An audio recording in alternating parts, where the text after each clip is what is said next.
waaw sama gannaaw ginnaaw bu ma lu nuyoo ziar la ñaanal la jàmm te di ko sàkku ci yow tey nag nga nekk suñu ñetteelu invité bi nga xam ne nii mooy ci groupe xam sa cosaan ñu ngi lay ndokkeel bu baax nag ci bi ñu nangulee invité bi nga xam ne nii invité nañ la ko ci groupe xam sa cosaan sama première question mooy yow lan nga njëkk a jàng ndax jàng nga alxuraan wala français bëgg nañ nga leeral ñu foofu daal lan moo njëkk sa dënn après ñu doog a gën a xuus si question. asalaamaaleykum wa rahmatulahi taala wa barakaatu. gannaaw bu ma la nuyoo maa ngi lay dal sant di la gërëm di ñaan aussi li ñuy waxtaan ni yàlla na si yàlla def jàmm te yàlla na si yàlla defal ndam li ci bëgg a xam aussi yëpp yàlla na ko yàlla eggali li ci dëng aussi yàlla bu ñu ko yàlla wan yàlla bu yàlla leeral lépp. ñun bi ñu xamee ni yàlla def nañu wàcc ci kaw suuf nga xam ne dem nañ ba am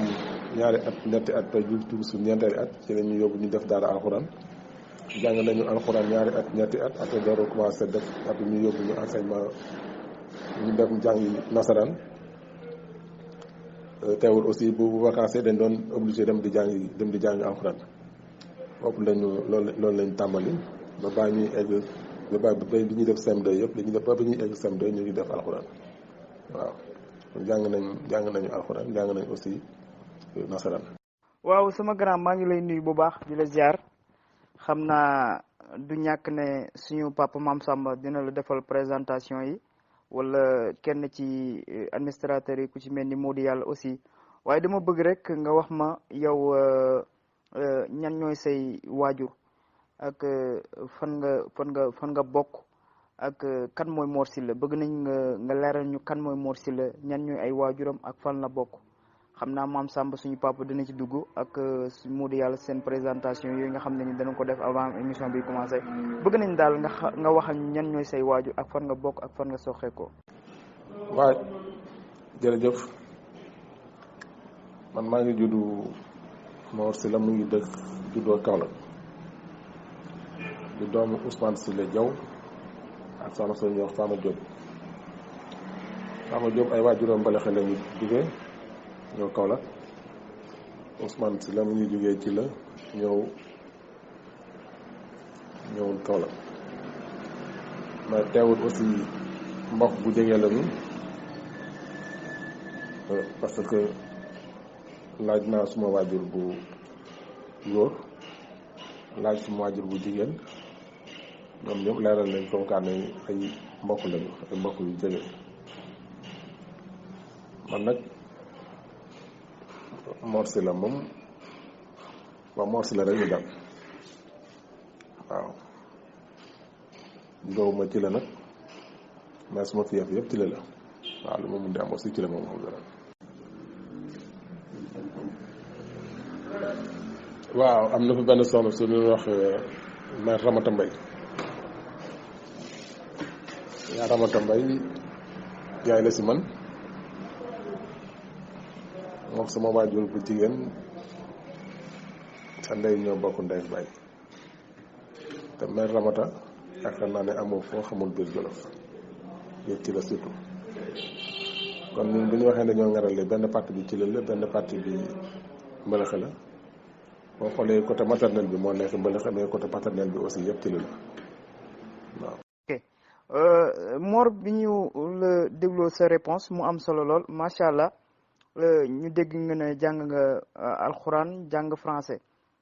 ndax mën nga ñëwal ci français bi nga xam ne ni moom nga jàng ndax am nga ci ay diplôme wala amoo ci ay diplôme wala yàgg nga ci wala yàggoo ci bëgg nañ daal nga dugg xuusal ñu nga leeral ñu tuuti rek ci sa mbiram français lan nga ci am ak lan nga ci ñàkk. waaw dans la remercier trop ci question bi nga posé noonu xam nga li ñuy wax ci njàng mu njëkk ma ak njàngam léegi nii ça fait une très grande différence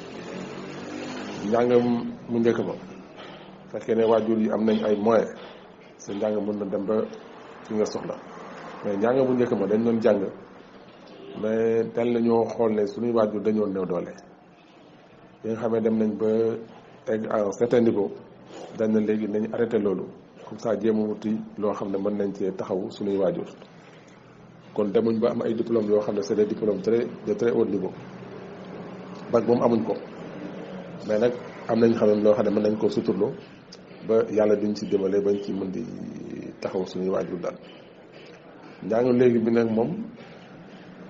ay moyens la laaj fekkee ne am nga moyen sa njaboot mën nañoo dem ba sori mais suma njaboot moo tax yàlla incha allah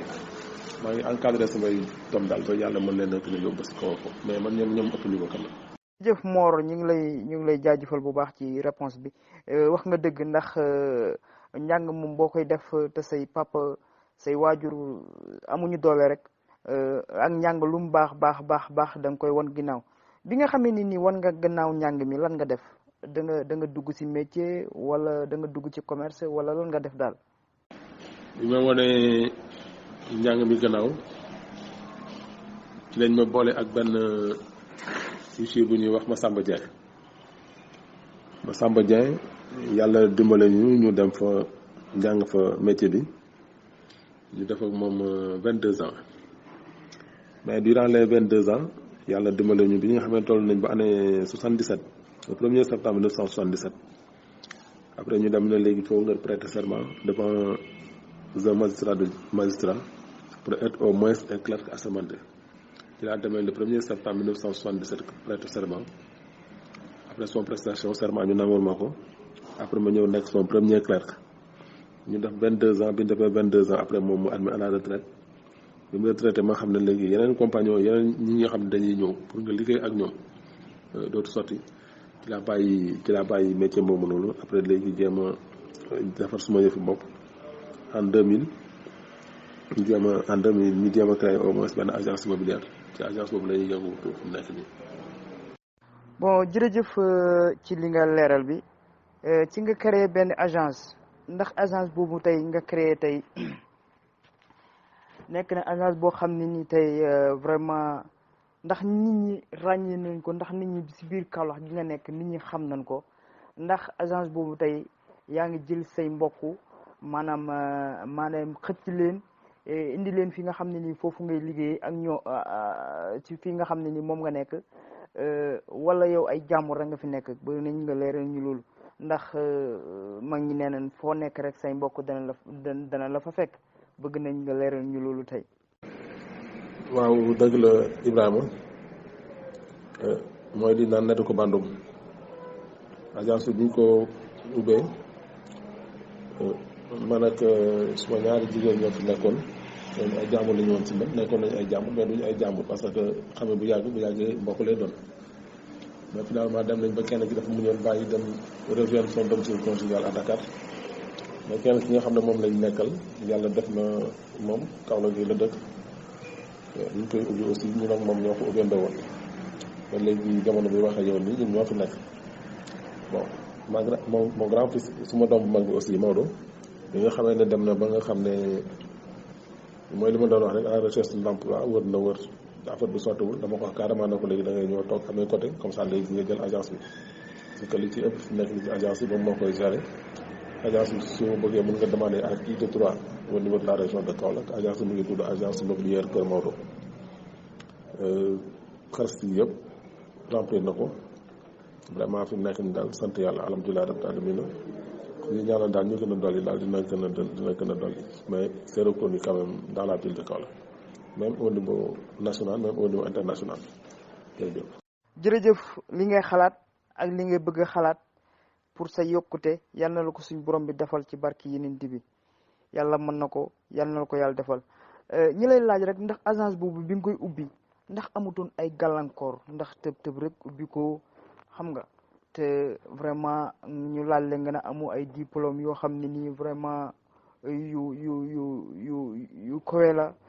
nan nga def ba ubbi ko ak yan jafe-jafe nga ci am ak maanaam tolof yi daal ak neex-neex yi bëgg nañ nga expliquer ñu ko daal nit ñi xam ko ndax vraiment nit ko xam ne nii sam njàng soriwul booba sori nga def yu mel nii dafay mel ne maanaam business la wala lu mu mën a doon daal expliquer bëgg nañ daal nga expliquer ñu lu yan jafe-jafe nga ci am ak yan neex-neex. waaw li nga wax noonu dëgg la dañ ma boole woon avec le directeur du commerce mi nga xam ne moom moo nekkoon à Dakar après bi ñuy toogee expliqué après moom moo waxoon ne ma l'ensemble des pièces là à fournir bi ma waxee ne pièces yi nga xam ne moom laaj fournir les pièces là en gros demandé wu loon njàng mu kawe demandé wu loon aussi ay diplômes yoo xam ne yu kawe la li ma laajoon effectivement yomboon na si man trop pour ma lijjanti ko mais bi ma ko lijjantee yónnee ko aussi presque toog naa presque 1 mois après ñu yónnee ma sumay këyit ma yónnee këyit bi aussi toog naa 1 an boo xam ne presque exercé wu ma dafa moon dara doon wut emplacement boo xam ne au moins balaa mën noon dem mais xam nga li nekk si réew mi rek nit ki booy créer dara ñu bari dañuy xool naan li nga créé nii ndax dina demal dem mais boo créé ba nga xam ne léegi gis nañ ci opportunité rek après ñu des ñëpp dañuy daal di obligé di toppandoo loolu la ñuy wax la concurrence déloyale am na si ba léegi nii am na si ñoo xam ne ils font de la concurrence déloyale moo xam ne ils n'ont pas yoruñ dara mais ñu ngi si tuur seen ñax mais man yooyu ça me coupe pas de suite du tout parce que nit ki moom lépp loo xam ne mu ngi ciy dóor ñaxam rek ba yàlla def si may dara rek waaw amul problème mais gisuma ci benn gàllankoor boo xam ne vraiment empêché na ma pour ma liggéey ko ñu ngi ciy sant suñu borom di sant yàlla di ci baaxee aussi ñi nga xam ne seen wërsëg nekk na si aussi ñu yàlla ñu def seen wërsëg ñu ciy jël seen wërsëg daal merci beaucoup. jërëjëf ñu déglu sa réponse mu am solo lool est-ce que tey mën nga ñoo dikkal ci wàllu li nga xam ne nii mooy yoon est-ce que maîtriser nga ko bu baax lu mooy wàllu yoon est-ce que mën nga ñu see duggal tuuti nga waxal ñu si tuuti daanaka rek boo xool damay wax toujours rek njàngam léegi moom ak njàngam bi nga xam ne nii mooy bu njëkk ba bokkuñu da ngay xool bu ñuy taxawee sax nga di wax rek nga xam ne am na différence bi nga xam ne nii bu rëy est-ce que tey mën nga ñoo duggal ci wàllu yoon. waaw xam nga yoon moom pour nga dugg si yoon xam nga dafa tasaaroo ay pàcc parce que li naan le droit civil dafa am le droit commercial dafa am le droit pénal am mais ñun defuñu droit pénal parce que huissier duñ def droit pénal droit civil kese la ñuy def te droit civil ak droit commercial presque boo xoolee xaw nañ am ay branches yu méngoo mais da ngay xool sur le ndax droit civil nga soxla wala ndax droit commercial nga soxla yooyu boo ci amee ay pàcc yoo xam ne moom nga soxla waaw mën na la see tontu mais sur le droit pénal moom yooyu moom temps bi ñu nekk dans les cabinets d'huissier là duñ def le droit pénal à part les citations là yi nga xam ne moom lañ doon déplacé rek di ko yóbbu pour nit ñi comparaître devant la juridiction day wuy ji yoon à part citation yooyu te citation yi sax procureur moo la doon yónnee les cellules là pour nga def les citations pour nga yónnee leen ko pour ñu ñëw comparaître le jour de l'audience à part loolu amul daawuñ def droit pénal mais droit civil moom dañ ko doon def ak droit commercial. ok loolu rek lan bëggoon a xam ndax xam nga dara ci li nga xam ne ni mooy loi bëgg comme yow yaa ngi ci li nga xam ne ni benn agence bëgg nañu xam lan mooy droit civil encore bëgg nañoo xam lan mooy droit bi nga xam ne ni mooy droit commerce loolu tamit bëgg nañ ko xam nga leeral ñu ko groupe xam sa cosaan yëpp xam ne vraiment ki nga xam ne ni mooy Mor nekkul rek maanaam yore agence am ak yooyu xam na lu bari ci mbiram loi bëgg nañ daal nga leeral ñu lan mooy loi bi nga xam ne ni mooy commerce ak bi nga xam ne ni mooy civil bëgg nañ nga leeral ñu ñaari pàcc yëpp. waaw li nga wax noonu dëgg la mais c'est que yoon moom dafa xaw a étendre dafa xaw a yaatu parce que li naan le droit de propriété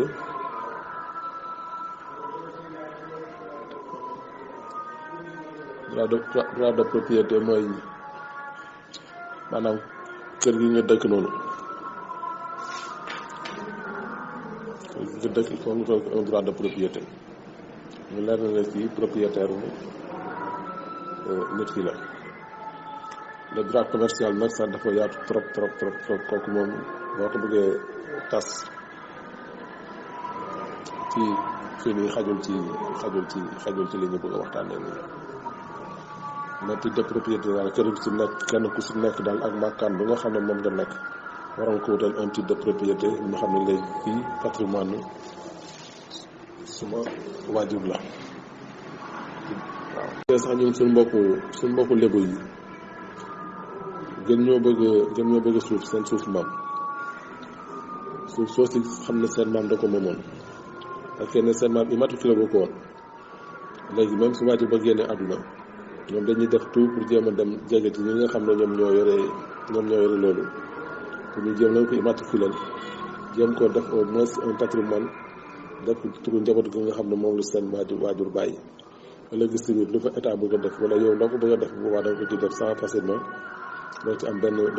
jafe-jafe parce que da nga xam ne le titre c'est un titre qui appartient à Ousmane Sylla comme ni ñuy bàyyee noonu toolu Jolof yi di wax naan tool bi côté ba la nii la tudd côté bi nii la tudd côté ba nii la tudd kenn ku nekk am nga fa tant de mètres cubes tant de mètres carrés nombre de mètres carrés yi nga xam ne moom nga fa am moom ngay mettre léegi yóbbu ko au niveau de Warxoox comme ça léegi bi dafa la si kayit nga xam ne lii patrimoine diw moo ko moom léegi si biir fu waaye bëgg a def mën nga ko fa def mais fekkee ne loolu defoo ko da ngay obligé léegi di dawaat derrière les autorités pour que léegi ñu jéem laa defal immatriculation boobu ñu immatriculer la suuf si nga xam ne suuf si suuf diw la waaw. jërëjëf waay ci leeral bi ñu ñëw ci mbirum suuf moomu nga xam ne ni ñu daw rek dem ci la fi nga xam ne ni foofu nga cosaanoo foofu nga bokk xam naa dinañ ci dugg léegi ci wàllu vie privée laaj la ci tuuti nga mën nga leeral nañu ci loo ci munta leeral tamit nga xam ñu xam ne nun la ci wàllu suuf soosu nga xam ne ni tey dégg nañ ne Aly Ngouille Ndiaye jël na suuf soosu maanaam àll bépp jël na ko tracé ko moo jënd ko ci lu xam ne nii maanaam du maamam moo ko moom du fenn ci ay mbokkam ñoo ko moom tey mu def loolu tey yow est-ce que yow tey jàpp ne ci li nga jàng ak ci li nga xam ne nii moom nga ñu expliqué est-ce que tey du jàpp ne dina dem ba ci yàgg ñun dinañ am ay jafe-jafe yoo xam ne ni dinañ bëgg a jël suñu suuf waaye duñ ko mën a jot lan nga ci wax li nga xam ne nii mooy sa xalaat ci expliqué boobu parce que jàpp naa ne jënd ko parce que dafa ñëw rek comme mu ngi ci nguur gi jël na ko tracé ko bëgg nañ daal nga leeral ñu ci loolu daal. waaw loolu dinaa si sawar trop pour nga laaj parce que man ñëw naa fa benn instant boo xam ne waxtaan ci ak am na benn gaan bi ma boole la ku sant Top xaw ma kii ku nekk dans la commune de Warxoox ñëwoon naa fa ci benn dëj laa fa ñëwoon yaakaar naa mooy dëju Pa Moussa Ndiaye yàlla na ko yàlla yërëm ma ñëwee ci dëj bi après laa doon waxtaan ak moom après man ko carrément ne ko léegi dafa am ay patrimoine yoo xam ne ñoom ñoo nekk fii ni ci zone bi léegi soit naka la nit di def ba jot si après maa expliqué ne au niveau de leur commune am na si ñoo xam ne ñoom lañ jox patrimoine mondial bi léegi ñooñu naka ngay def léegi ba jot si après maa expliqué ba fi nekk maa ngi doon def ay jéego pour jéem a dajale l' ensemble des pièces yi nga xam ne moom la su ma nekk papa bàyyi ñu jéem a xool nag naka la ñuy recensé pour tool bi nga xam ne son papa moo ko doon doy comme ça léegi ñu jëm ñu ko immatriculé ci suñu turu famille. le ministre nag fekkee ne dafa am ay zones yoo xam ne dafay dem di demander suuf soosu parce que moom à lui seul étant maire de la commune wala adjoint maire wala je sais pas ba ñu délimité mu jox ko boppam moom warul délimité carrément di jox boppam dafa war a délimité jox population bi warul délimité jox boppam. non bu ko moom bu ko jëlee par délibéré la mën a demander suuf si donc l' ensemble des conseillers là yi nga xam ne ñoom ñoo nekk dans la commune ñoom ñoo ko délibéré pour jox ko mais à lui seul moom mënu ko jël parce que soit dafay bind benn lettre adressé ko au maire de la commune maire bi au l' ensemble des conseillers léegi bu ooyee conseil les conseillers sur délibération lañ koy octroyer suuf si mais à lui seul moom il faut mënul jot ci suuf si. est ce que li nga wax noonu ne à lui seul moom mënu koo jël. Il faut que mu dem bind lettre jox ko ñenn ci commune bi loolu nga yaakaar na rek nekkul ay wax yoo xam ne nii waxi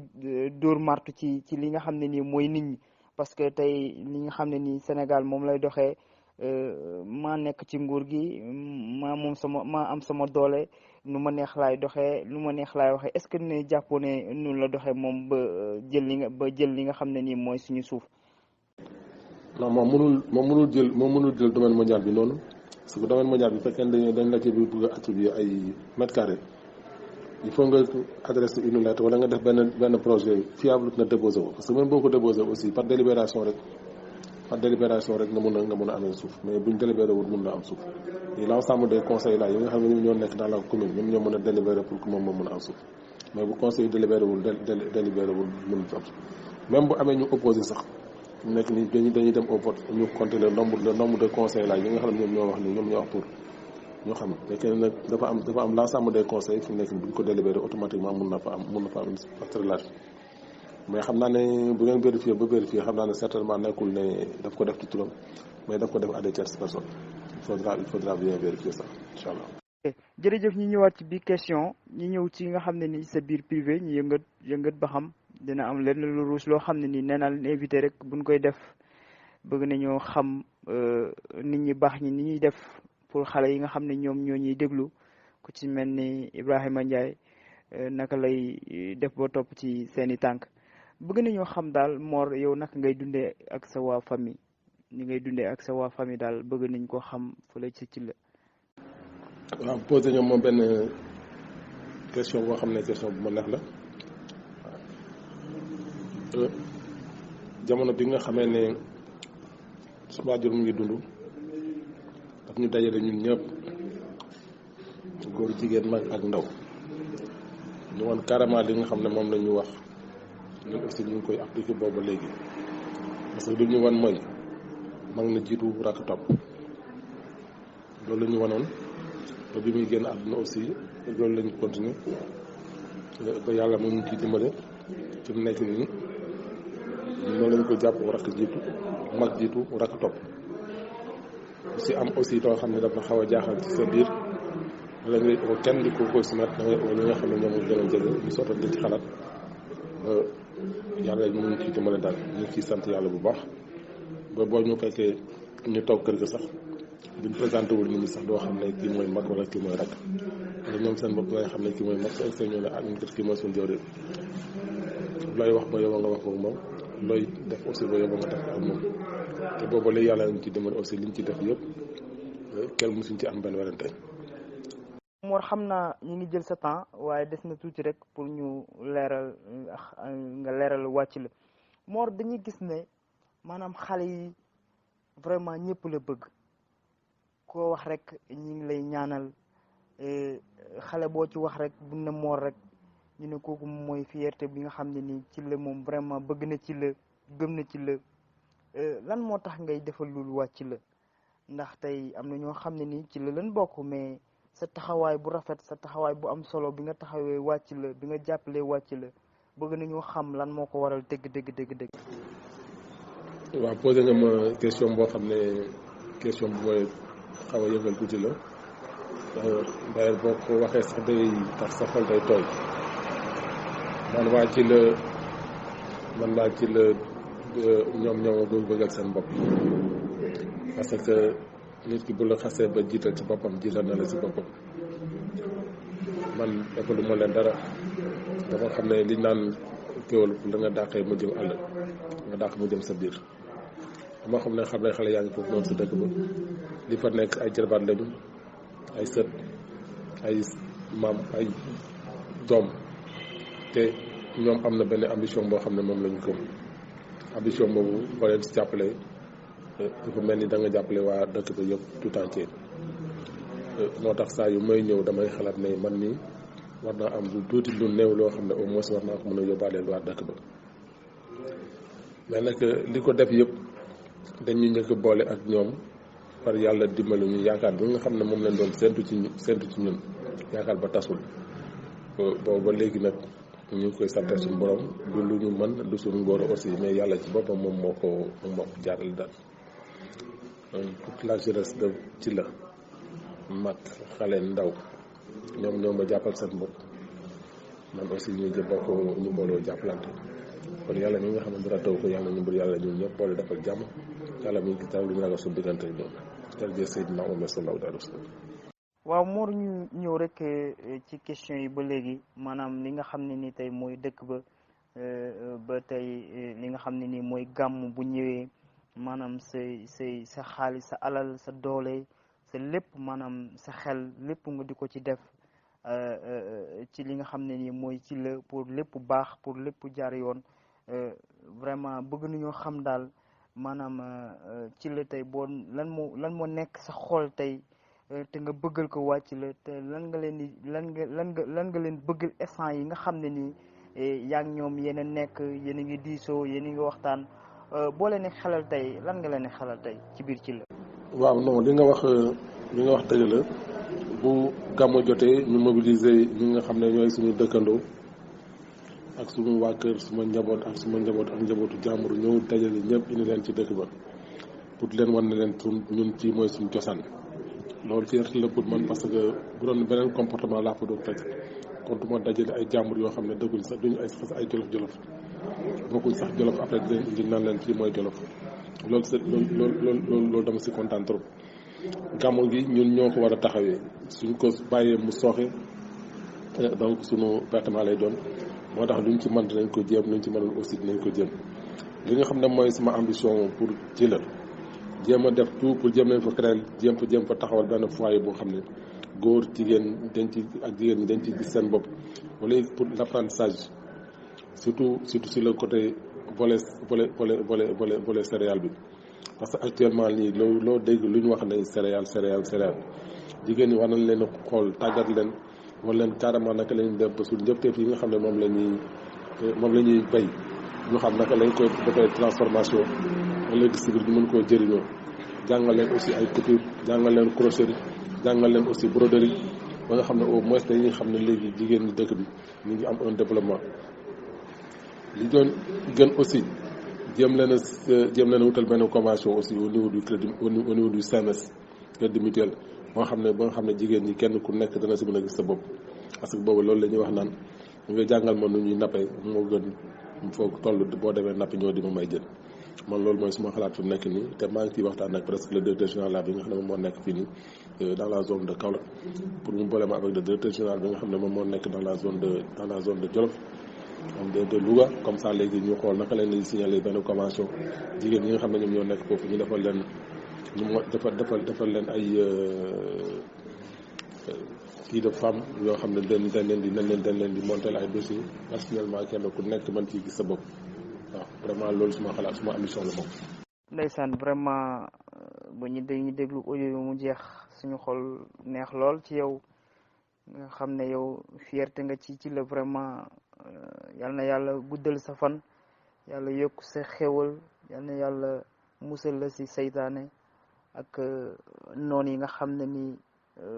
ku nekk kuy doomu aadama rek am nga ko yal na la ko si yàlla dimbali. Mor ñu ñëw tey ñu gis ne tey lépp lu ñu woote lu nekk rek da nga naan sama loxo da cay dem muy lépp loo xam ne ni daal ci lëre rek sa loxo da ci moo ci njëkk boo ci njëkkut kenn du la ci njëkk. donc ñu gis ne tey bëgg nañu xam tey lan mooy sa xalaat ci li nga xam ne nii mooy mbaar mi nga xam ne ni taxawloon nañ ko lu yàgg ça fait 4 ans mbaar mi taxaw ay poto kese fi nekk lan nga xalaat ci loolu ak ban jàngat nga ci am ndax taxawaay bi taxawaay nañ ko taxaw bu baax wala am na lu des lu bare wala ànd bi daal moo xaw a suuxe wala gars yi ci boppam ñoo ci deful yitte daal bëgg nañ daal nga leeral ñu tuuti rek ci mbir mi nga xam ne ni mooy dem ba jeex li gars yi bu ñu ne dem ba jeex nag mooy dugg fenn foo xam ne nii lu baax la nit ñi di ci dem ba jeex bëgg nañ nga leeral ñu mbiram mbaar mi ak yan jàngat nga ci am ak yan taxawaay yi nga xam ne nii boo ko waxee gars yi mën nañ koo taxawee ba mu rafet. waaw Ibrahima kontaan naa trop ci question bi nga posé nii pour affaire mbaar bi man dama leen yàgg wax ne leen nañu demander la cotisation symbolique des personnes lu waaye am mu yónnee ko bu ko yónnee au lieu que ñu jël xaalis bi di ko denc ñu koy jëndee suuf jënd ci ciment du bi ci def ci ay briques urdu ñëw exposé ko foofu nga xam ne lii mbaar bi moo wax moom mais buñ jëlee xaalis bi téye ko te créé woon ci ay briques nit ñu boobaa duñ ci sawar c'est ki lay dimbale leneen dimbal la ca fekk loxol borom mais xaalis neex na trop nga jël ko dañ ko ci poste am nañ fi nangam te nangam yooyu mënuñ ko exposé du sawarloo nit ñi li fi nekk ci xaalis nañ ko génne ñu brique ko ñu xam ne am nañ brique su brique yi matee ñu xam ne am nañ brique ñu dem ci ñu demaat ci beneen pàcc fekkee ne ay fer lañu war a wut ñu wut fer fekkee ne ciment lañu war a wut ñu wut ciment fekkee ne dañoo war a wut électricien mu defal ñu installation mais tant que ñu ngi jël xaalis bi ñu ko garder naan dañuy xaar ba mu mat loolu astaghfirullah yàlla nañu yàlla defal jàmm. mais lu ma gën a métti ci loolu am parce que boo xoolee chaque année li ñuy dépensé chaque année ci ay bâche vraiment bu ñu ko sacrifié woon 2 ans même bu ñu ko sacrifié woon 2 ans rek yàlla dinañu dimbali comme ça léegi ñëw eggali mbaa mu eggoon fi mu nekk nii ba nga xam ne xadd nañ ko suñu danañ gàmm facilement te dootuñu bëri coono mais tant que mbaar maa ngi tege noonu ñu koy chaque année ñuy luye ji ay bâche di fay ay transport de gauche à droite déplacé de Touba ak Kaolack di toujours ay coono la ñuy nekk mais nag nañ tàllal loxo ñun ñëpp suñuy loxo yàlla mën nañoo jàppale te bala ñuy gàmmu déw na jàmm incha allah rabbi ñu yàlla dimbale ñu xadd mbaar bi vraiment maa ngi kontaan naa trop vraiment. waaw man sama grand ma ñëw ci benn question ñëw rek ci éducation yi si njàngale mi nga xam ne mooy ci la ay jafe-jafe yi nga xam ne nii dana ko jànkoonteeg saa su nekk ak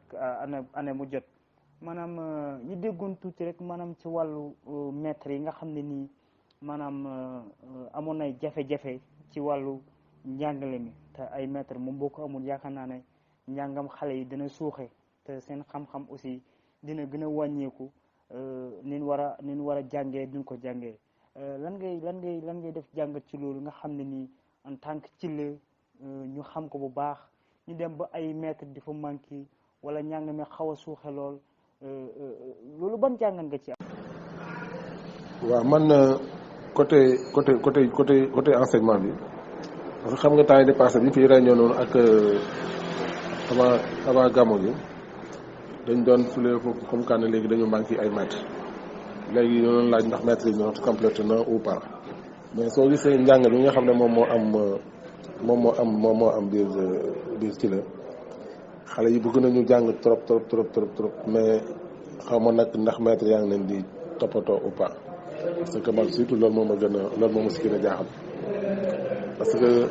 fekkoon noonu parents d'élèves yi da nga doon ñëw sax au moins ñu expliquer la ne la xale yi la mais parents yi duñ la expliquer ci enseignant bi ba léegi maanaam ci wàllu li nga xam ne ni mooy école bi ndax booy xool miir bi daanu woon na bu yàgg dem nañ ci ba ku ci mel ni suñu grand frère Cheikhou Sylla doon na fi def ay jéego yu mat pour ñu jéem xool nuñ defaree miir ba jusqu'à présent ñun amuñ ci lu ñu leer bon ma lay laaj rek foofu lan mooy sa xalaat ci wàllu li nga xam ne nii mooy miir bi ndax miir bi ñun ci boppam waa ci la ñoo ko war a defar wala école bi ci boppam dafa war a am ay kayit yoo xam ne nii vraiment lu ci manque lu nekk rek dinañ ko war a taxaw pour defar ko te bépp parent d'élève sax seen loxo du ci dem ndax booy xool war xoox bu leen dara arrivé rek ci seen école am na feneen foo xam ne ni la ñuy dugg ba lijjanti ko ba sottal ko sans que ñu julee ko ci parents d'élèves yi ndax ci la loolu waru koo taxawee bu baax moom tamit. loolu yëpp li ko waral mooy dañ amul day conseil amuñ ay conseils municipaux yoo nga xam ne ñoom ñoo war a dem di défendre les intérêts du village parce que conseil yi fa ñuy délibéré ñoom kese ñoom ñoo ko mën a nekk te fu ñuy délibéré fa ñuy délibéré man du ma fa egg yow doo fa egg conseil yi ñoom ñoo fay egg te conseil yi buñ eggee xëy na fekkee ne xamuñ mboot yi nga xam ne ñoom la waa dëkk bi gàllankoor ñu xam lan lañ ci war a wax parce que loolu bu daanoo c'est la commune de Warxoox ñoom ñoo ko war a defar parce que commune bi am nañ un budget boo xam ne loolu ci commune la dépendre commune bi ñoom ñoo war a réfectionner l'ensemble des établissements là yi nga xam ne ñoo nekk sur coste ci yow fekkee dem nañ ba nga xam ne nag commune bi amul moyen pour defar ko léegi li nga xam ne moom la mën a dégager mu dégager ko comme ça léegi la population da ci la léegi après ñoom ñu xool léegi naka la ñuy contribuer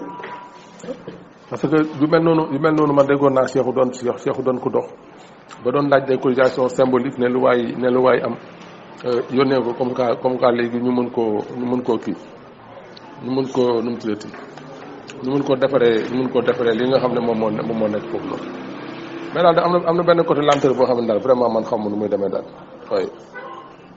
waaw jërëjëf ci leeral bi am na solo lool waaw ñu ñëw rek ci ba léegi ci santé bi ndax ci la je pense que Modou Sy bi rek moo fi nekk ndax tey Modou Sy bi nga xam ne nii moom rek moo nekk ci la ak li nga xam ne nii mooy case de santé bi nu mu yaatoo nga gis ne j'espère que li nga xam ne mooy taal li mooy comment dirais ceebe kaw ceebe suuf ñoom ñëpp dañuy ñëw foofu di faju ak yeneen nga xam ne yeneen pël ñi nga xam ne ñoo ngi ci àll bi ndax loolu Modou Sy bi dong yow jàpp nga ne moom mën na koo gérer ci ni mu waree ci benn loxo ndax loolu ndax moom warut am ki nga xam ne ni automatiquement war na am koo xam ne da koy jàppale ci liggéey bi ak yooyu bëgg nañ loolu nga indi ñi ci ay leeral pour ñu mën a xam.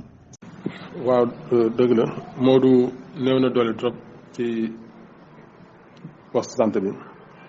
mais nag suñu borom mu ngi ko si jàppale li tax ma ne suñu borom mu ngi ko si jàppale parce que ñi fay dugg ñëpp kenn ku si nekk yaa ngi fay dugg ci jàmm di génn si jàmm yàlla mu ngi fay defe ndam yàlla nga ko si jox ndam mais tant que région bi njàkk tant que yokkuñ garaatu poste bi yaakaar naa day gën a sonn rek parce que heure bi ni war na ko fekk mu am benn matron ak beneen infirmier boo xam ne da koy secondé même c'est vrai que sax fekkee day am un contrat sax signé par le maire de la commune de Warxoox nga xam ne maire bi moo koy jël en charge mais li ci daw yëpp ñun xam nañ ko parce que tant que bu ñu résidé Warxoox en supérieur bu ñu résidé ci la en supérieur léegi Warxoox day daal di perdre ses capacités xam naa looloo tax le maire laa di hésité loolu mais nag na góorgóorlu rek yàlla mi nga xam ne dana ko mos a réussir à une grade plus supérieure que li mu nekkee nii daal vraiment ñu ngi koy sant bu baax di ko gërëm. parce que grade bi nga xam ne nii moom nga wax ne war nañ koo yokk ci poste de santé bi ndax jàpp nga ne grade boobu yokk ko day facile donc wala dina nekk lu jafe yan buntu lan mën a jaar daal ban yokk grade bi nga yaakaar ne dana yombee noonu daal. avec l'appui du médecin chef district de Linguère ak le médecin chef de Louga parce que rapport yi nga xam ne moom la Modou di liggéey daf koy déposer au médecin chef district de Linguère le médecin chef district de Linguère daf ko retransmettre au médecin chef de Louga et suivant les notes là moom na war na xam la potentialité bi nga xam ne moom la Modou Sy di ëmb ak les notations là yi nga xam ne moom lay am gars yi nag ils ont tendance à ce que fekkee ne bëgguñ ko avancer moom rapport yi ngay def ñu ko yema dañ ko yemale uniquement au niveau du district wala ñu yokk ñoom seen résultat envoyé ko léegi au médecin chef moo tax toujours dañ ko da koy def en double comme ça yenn yi mu koy jox le médecin chef du district de Linguère yenn yi aussi mu gàddu ko par parce que on sait jamais le médecin chef régional de Louga mën na def benn visite de courtoisie dans le département ça bu boobaa bu ñëwee mu mën ko recevoir te war a jéem a adressé aussi une correspondance au médecin chef régional à Louga pour mën ko ne ko carrément fii le poste de santé là bi nga xam ne moom moo nekk fii nii à Louga à Thiel plutôt c'est pas une compétition de l'État mais c'est une compétition des bailleurs et des partenaires ak volonté waa dëkk bi ñoom ñoo ko defar ba affaire bi yem fii nii comme ça moom heure bi foo ñëwee visite du ñàkk peut-être parmi ces rapports là boo ko si boole yàlla mën na ci def jàmm ñu jéem a adressé aussi une lettre là au ministre de la santé comme mu jéem ñu jàppale daal avec nos partenaires politiciens la yoo xam ne ñoo nekk ci zone boobu. grand ñu ngi lay ndokkeel bu baax suñ dernière question bi nga xam ne nii moom lañ lay posé mooy ñu seetlu ne ci la bëri na ay association yoo nga xam ne nii bëri na lool kii xëcc fii bëgg nañoo xam lan ngay digal suñu xale yi nga xam ne nii ñoom ñoo def ay association yu bëri yoo xam ne nii boo xool jàppoo ci la am na ak leneen am na ba tax na ci la amatul benn booloo bi nga xam ne nii mën nañ koo booloo pour ñu nekk benn pour ñu maanaam nekk benn ba lu ñu song rek daan ko lan ngay xelal ñi nga xam ne ni mooy ndaw ñi nga xam ne nii ñoo def ay association yu bari bu ci xam ay jàppoo ci la Azikel ak yeneen association yoo xam ni man falaa leen bàyyi woon ak yi nga xam ni ñoo judd sama gannaaw mooy association yi nga xam ne ñoo judd sama gannaaw lan ngay xelal waa ci la ak seen ànd noo leen gisee ndax danañ mën a développer ci la si seen ànd yi tàqaliko yi wala nan lañ def ba mën a booloo ba nekk benn ba luñ song rek daan ko loolu mooy suñ dernière question ak yow. waaw damay lay remercier tout d'abord ci éclaircissement bi nga def nii parce que man mosuma xam ne ci la dafa am plusieurs associations parce que dama xool ne le jour de l'événement benn association laay gis ñuy sol ay t-shirt naan ASC ñu naan association jàppoo liggéey ci la parce que bu ne association jàppoo liggéey ci la pour man l'ensemble des jeunes ñoom ñëpp ci biir association boobu la nekk parce que tasaaroo bi ñuy tasaaroo amul njëriñ même jigéen ñi sax les groupement de femmes sax dañu waroon booloo ñoom ñëpp def benn groupement homogène au moins bu fa benn bailleur liggéey dajale leen ñu xam léegi ñoom lan mooy seen ambition pour ça ñu leen wutal des financements mais bu ñu tasee nii de gauche à droite kenn ku nekk bëgg a dem ak ci kër guy kenn ku nekk nga bëgg ko defal projet kooku ça coûte cher te du mën a sotti léegi li may ñaan mooy association yi nga xam ne ñoo nekk ci dëkk ba yëpp suñu leen mën a dajale ñu dajale leen ñu jéem leen unir ñoom ñëpp ñu def benn assemblée générale comme ça ñu jiital kenn di si des topp si gannaawam ñu xam ne dañuy liggéey ñoom ñëpp le développement de Djiddah parce que lépp lu fa waay liggéey te lépp lu fa waay indi lépp lu fa waay def ci développé loo dëkk ba aussi mu du rafet naa vraiment noonu laa ko gisee quoi maa ngi lay sant nag di lay gërëm te di ñaan aussi yàlla bu ko yàlla def si mu daje dañ ci waxta kenn am na si loo xam ne dafa am ñu muy gaañ maa ngi ciy jégalu maa ngi ñaanal ñëpp di jégalu ñëpp di baal ñëpp ak di baal ñëpp yàlla mi nga xam ne dina toog ko yàlla ñu yàlla da koy jàmm yàlla may dégg ak tal si dara jël Seydina Muhammad sallallahu alayhi wa sallam maanaam ngeen nekk si jàmm. waaw jërëjëf foofu la ñu tàggoo ki nga xam ne ni mooy suñu grand Mor ku baax ku bëgg ci la ku nekk nit koo xam ne ni lépp lu mu am rek ci la koy yóbbu tey ñu dalaloon ko ci groupe Xam Sa Cosaan mu leeral ñu lu bare ci moom ak ci mébétam ci la lu bare yal na yàlla def ko ci barki Yonent bi mooy ku ñu nawloo wax dëgg yàlla ku ñëpp bëgg ku xale yi ñëpp bëgg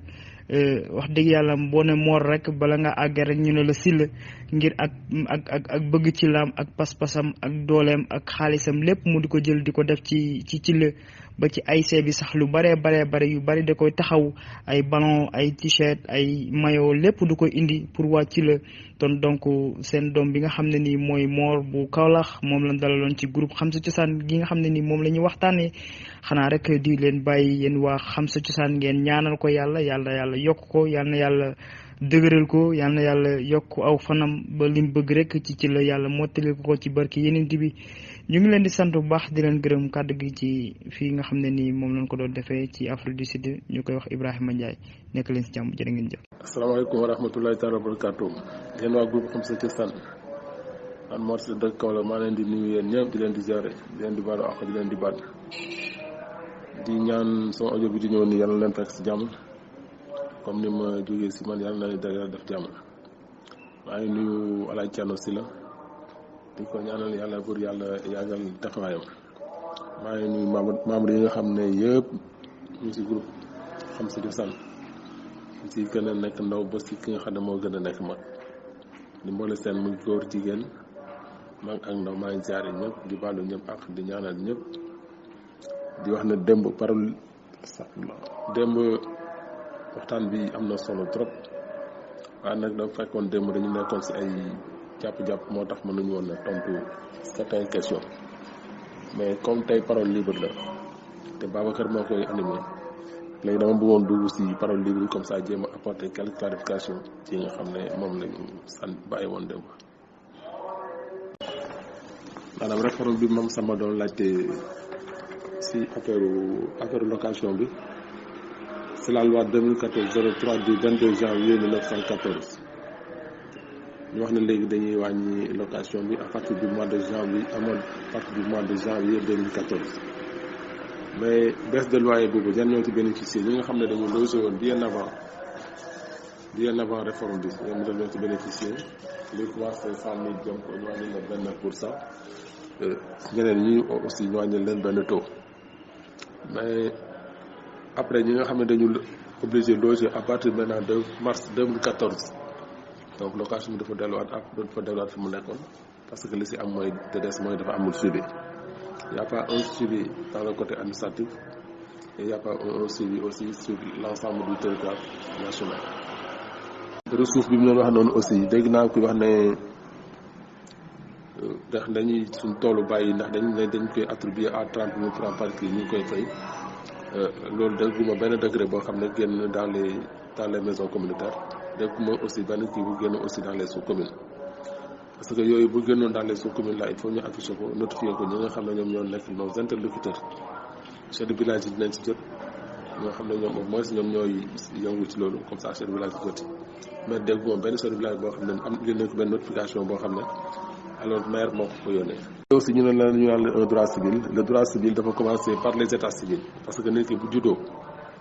dans les 6 premiers mois da nga ko war a yóbbu da nga ko war a déclarer dans la commune là bi nga xam ne moom moo ko gën a jege par une arrestation justifiant que kii si barab sangam la juddoo diw ak diw mooy bàyyi nga jël ñaari carte yi méngale leen yóbbu leen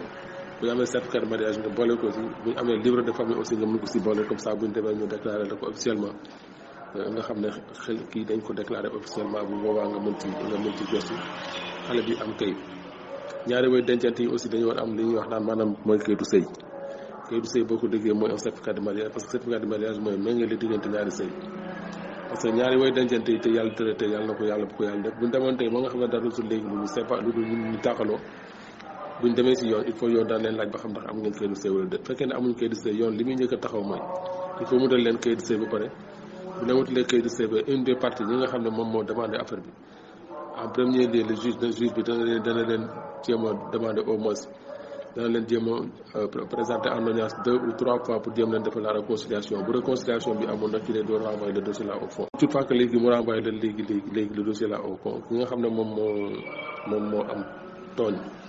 diggante ñaari way dencante yi kooku yoon dana ko teg ay daan te dina tas sëy bi après kenn ku nekk dana ko autoriser léegi la garde des enfants soit à l'heure suñu dénk ko seen yaay wala ñu dénk ko seen baay parce que kuñ ko si dénk ko aussi dañ lay autoriser à ce que nga am une visite de plus large boo xam ne dangay mën di seet seen njaboot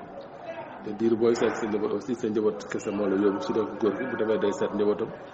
seen yaay amul droit teeku comme papa ji yaay ji aussi amul droit aussi ay papa ji ne ko doo ñëw seet seen doom te c'est que yaay ji aussi amul droit